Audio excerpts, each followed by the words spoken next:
discs. The discs tend to have their own story for how people feel about them.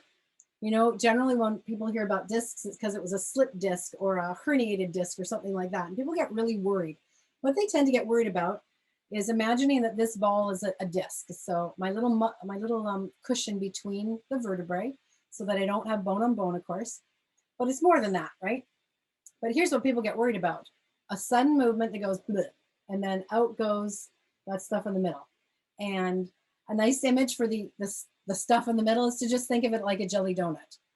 That there's this outer formation that has two characteristics. It can be strong or it can be very supple, and we'll get to that in a moment. And then this inner bulb, so there's your fancy words. The annulus fibrosus is the outer bit, and it's very much like layers upon layers, like a weave all the way around it. Think of it almost like layers and layers, like how a tire has layers and layers and layers and layers, okay? But it has some stretch. So when there's compression in the spine, it actually does stretch out, just like this ball is going here. I'll show you this angle. It does get wider. We call that circumferentially stretch. So there's a fancy word for you for today. So the whole circumference, right? So a circumferential stretch where it all bulges out. And then the nucleus pulpulus, so think of the pulpy center that can move around, and it's got a different texture. Now, why is this relevant? Well, here's the part that's super cool. Go down. Is that it's got a changeable nature.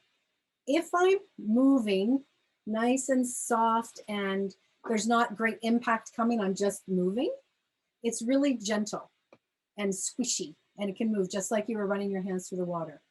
But if you were to do a sudden impact, and to me a sudden impact would simply even be landing a saute, okay? It immediately, in fact, what's fascinating is it doesn't respond because of impact, it pre-responds. It knows you're about to land, and it responds and becomes incredibly strong in resistance. Just like, think of the difference between running your hands through water. You're like, oh, water's soft and gentle. Yeah, well, when you do a belly flop, it feels a whole lot different, doesn't it? The suddenness of it. And so our discs are much like that. They're like water, but it's like, depends how it feels and what its structure is going to be like, depending on what you're doing. And I'm sure you've all felt this idea, and that again comes a bit later on the slides, of where you were walking downstairs. Maybe you're carrying something so you couldn't see, and you thought there was one more stair or one less stair, whichever it may be. And your brain wasn't pre-prepared for how to be responsive to the next impact. And boom, oh, like I know in my life, I've at least a few times given myself an outright headache simply because my spine was not prepared for the impact to come. Okay, and that's not just muscles and tendons and all that responding to brace you. In fact, it isn't. It's nice to get rid of the idea of bracing. Bracing to me has a real negative fear-based connotation. I'm bracing for impact. Moving through life has impact. Let's not make it something to brace against. Instead, it's just the texture changes and is responsive to what you're about to do. But the part that we're going to get up and do in just a moment here is noticing that that little bulby thing moves. It moves inside there. So rather than thinking of squishing my vertebrae down on the disc as being a negative, it's like, well, no, that actually happens, and it's what's supposed to happen. So if I'm squishing down here, so let's say I'm in extension, or sorry, flexion. So this side is the side that's flexing and getting bigger, then this side is squishing.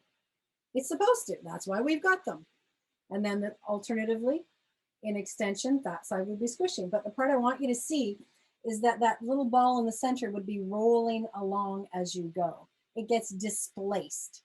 So if it's here in the middle, and then I go into some flexion that's going to squish here, it's going to scoot it back. Okay. Now, when I have a sudden action, maybe it will sploosh right out, touch the spinal cord, and now you've got yourself a problem, and you will know it. But what's more common in, I'm going to say older people, is if you resisted the idea of any compression at all, because you were so afraid of this. And if you think of back to the synovial fluids, what do they need? They need the nourishment of movement in order to get the liquid distributed. Your discs are much like the same. They need the squish. So let's look at this part. They need the squish to get rid of, like, think of it as old fluid. And then they need the reinflation to absorb in new fluid. We need the old and then the new. So if I chronically have a compression in one area because of my posture, then it never gets to reinflate and rehydrate. Conversely, if I never squish it because I'm protecting it and don't bend there, it never gets rid of the old and gets a chance for fresh. Okay, so it can become dry. And think of a dry sponge as becoming cracked. And then those little cracks is where that stuff in the middle can sort of seep out. And then you start to get that pain, not from a sudden acute injury, but from almost, it becomes like a chronic thing. But what's happening and what caused it was lack of movement. So ironically, our fear of moving is usually what causes the problems more than the movement ever does. So that's good that we're dancers, because we're going to keep moving more than the average person. But are we? Oh, are we moving all of it? So thinking of those moving things here, let's get up and do the exact same thing of flexion extension, but this time just pay attention to the rolling ball that is the nucleus inside your disc. So feel yourself squishing your discs. So it's not just the idea of a marshmallow, because that doesn't have two things going on, right? But a marshmallow that maybe it has the marble inside the marshmallow. Something where you've got the idea that it's rolling. So if I'm going into my flexion, my disc is squished at the front and the nucleus populus, or the ball, would be rolled to the back. And then it rolls to the front and rolls to the back. So if I'm going to have fun here going between flexion and extension, I'm really playing with rolling. Think of it as like playing with rolling the ball between your joints, which is what's happening inside the disc. So I roll it to the back when I go forward, and I roll it to the front when I go back. And it's sloshing back and forth. So again, sloshing is a very liquid image, so that works really well here. And when I think of my disc sloshing, I can't think of individual discs. I can't suddenly think of 5 discs all at one time, but it really gets me into that fluid idea of something sloshing, okay? Same thing, of course, if I'm doing lateral. And it's sloshing to that side and sloshing to that side, sloshing and sloshing and sloshing, okay? I think children would even understand this a little bit, or all you do is you talk about sloshing and fluid there. Now, one quick note about rotation, just hop up so you can do this. We often think about rotation of saying, oh, I've got to be really well extended in order to have room to move. However, if you think about something rotating, okay, I'm good. Let's see if you can see it. The way my screen looks, it's like you can see, I'm going to put my hand right at the top of my screen, at least the way it looks for me. Now, if I rotate, oh, look, my hand went quite a bit down. You see how it got shorter, right? So if I'm measuring my 8-inch sponge, by the time I've rotated it, it's shorter because the length of it got used up in the rotation, right? So keep that in mind when you're talking about rotation. So go ahead, hop up, lengthen, lengthen, lengthen, like we often say to do in dance, and try to rotate. Now, you're not going to collapse. You're not letting go or anything, but just allow the fact that when I rotate, know that because of the twisting of the fibers, and we're talking in the actual disc even, I will get shorter. That's also all the ligament connections. And again, more on that the next time, but just for a start, go ahead and let's do 1 circle each way. Okay, our little gecko hands or little Velcro hands there. And note that if you allow yourself probably to breathe out would be good for this, that I am allowing myself to get shorter when I rotate. So when I'm de-rotating to get to the other side, I might get a little taller.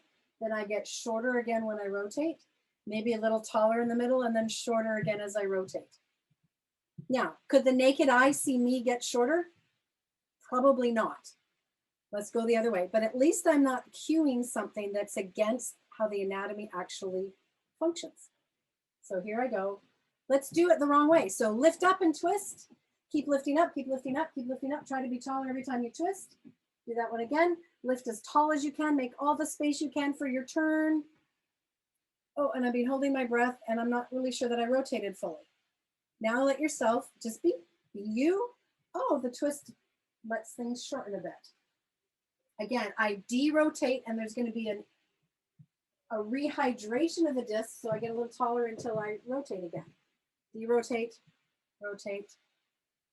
So that what's happening while I was twisting was this, right? I twisted one way, got shorter, derotated, got a little taller, and then twisted the other way, right? So that those discs are getting twisted and sponged and wrung out in a really healthy, appropriate way.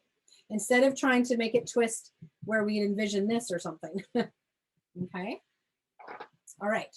Now, in order to get really into the curves and ideas of that, there's a little bit about how the body works best just from a physics point of view that I need to go through. And then we're going to look at the curves, hopefully the next 15 minutes, and then spend the last half an hour on cueing, common cues in dance and application in class. Okay.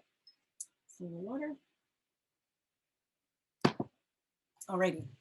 Any questions though before I move along? Everybody's good? Okay. All right. Well, let's keep going there. Okay. So here's a fun fact that you know, you could say I'm made for dancing. Well, anatomically wise, you were made most of all to be an efficient walker.